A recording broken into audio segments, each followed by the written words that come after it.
Alright, so right now we have the sword knot right here. It's one long piece really. This detaches from this little clasp here. And these two items here are actually called keepers. They slide up and down the sword knot. What you want to do, and we're not going to do this right now because it's a little time consuming, but you'll actually unclasp with this. You'll get it assembled like this. Pull this out of the clasp, so it's one long braid.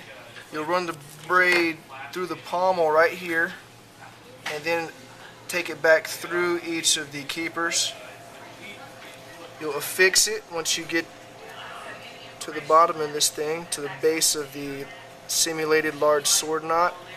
And you'll slide the keepers as far as they can go to each end. So this one goes against the pommel, this one goes right against the large simulated sword knot. Okay, then you're ready to do your clove hitch knot. This is the inboard side of the officer sword right here. Okay, so the clove hitch knot, it's a little tough with two braids, but you can manage. So we'll take it first right here. We're going to come underneath the cross guard here. We're going to come around the top. Okay, going to go behind this initial set of braids here and go right back under. Okay, so you're wrapping it right there. Going to come up one more time.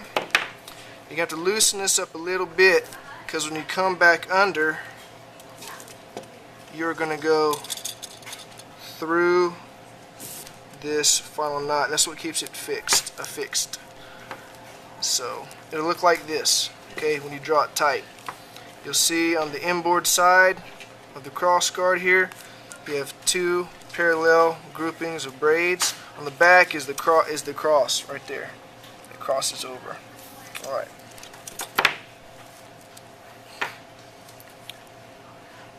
You just tell me when you want me to cut and stuff. Sure. At this point right here, you're going to have to adjust the length of your braid because the top of the simulated large knot is not supposed to be below this upper brass ring catch here.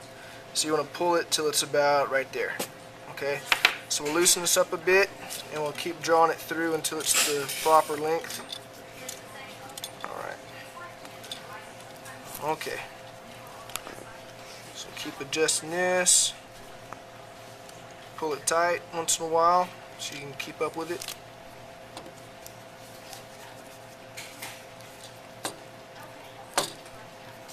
Still a little bit long. Alright, that's about right.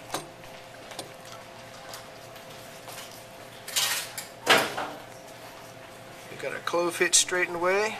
Oh, a little bit long still. Come back a little bit. Alright, so that's about right there, okay? So now you have your braid, clove hitch knot, your large simulated sword knot about where you want it. Okay, good to go. Anytime you carry the sword or have the sword on your body at any time, you always have this braid on it, okay? It's never empty. So really, once you go ahead and do this, you should never have to take it off again. Alright, now we're going to talk about the sword belt itself, how to put this thing together. It comes with three main components. You got your sword belt here. You have your leather frog right there, okay?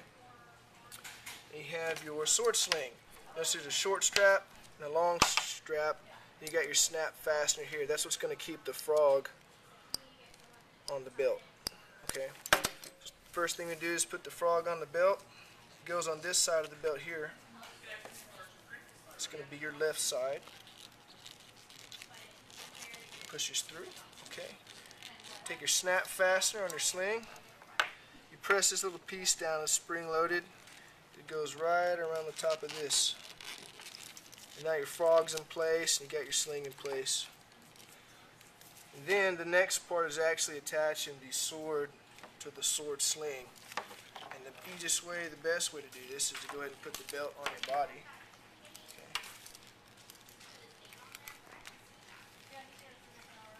These little claws right here, that's your clasp. Fits on the back of this right here underneath. So you put it on, it snaps fast. Have your keeper right here for your belt. Adjust it. So you want to grasp your sword scabbard in your right hand here, okay? When you fit it on, you want your upper brass ring, your lower brass rings facing to the rear. Your short sling snap here goes to the top, the upper brass ring. Fit it on there, okay? And notice whenever you have these little, on the swivel snaps here, you have these little nuts. You want to screw them tight, okay? Otherwise, these will come loose and the sword will fall off the sling. Do the same thing to the bottom. The long sling strap goes to the bottom brass ring. Tighten it up. Okay. And now you'll take your sword, turn it 180 degrees towards your body like this, and it hangs on this prong. Slide it right down. So whenever you let it go, it looks kind of funny, okay? But your sword will actually be hanging backwards when it's at rest. That is how you mount the Marine Officer sword.